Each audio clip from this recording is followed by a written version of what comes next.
Pagulay mga kaibigan, oh. Ayan. Nilagyan po natin ng okra. Okra, ang palaya, oh.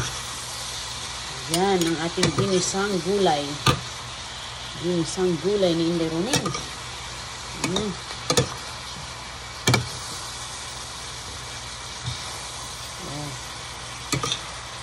Frisco from the garden, oh.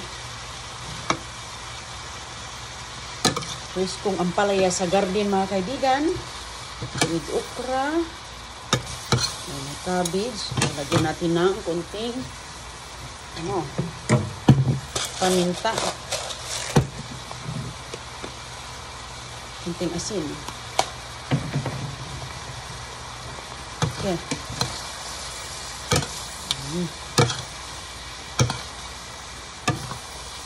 Ito po ang ating niluto ay isang corned beef. Ayan. Hindi na natin lagyan yan ng sabaw dahil magtutubig lang po siya ng kusa dyan sa ating gulay. O diba, mayroon na tayong ulam. Pagluto nito ay half cook lang mga kaibigan para malambot. Ay, half cook lang ang pagluto natin para malutong-lutong. Okay. Ayos na. May pang-ulam na.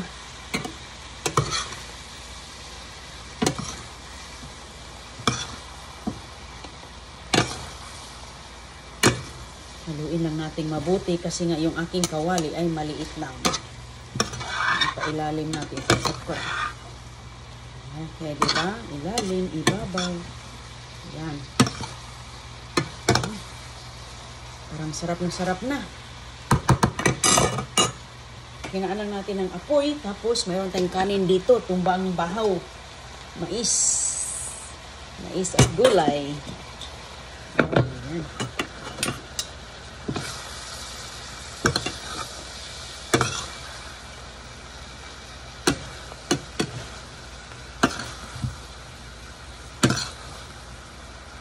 Pwede na to. Pwede na, luto na. Ating gulay with corned beef. Yung mga corned beef ninyo dyan, pag magluto kayo, wag lang plain. Lagyan na ng mga gulay, mga ganito. Para masustansya.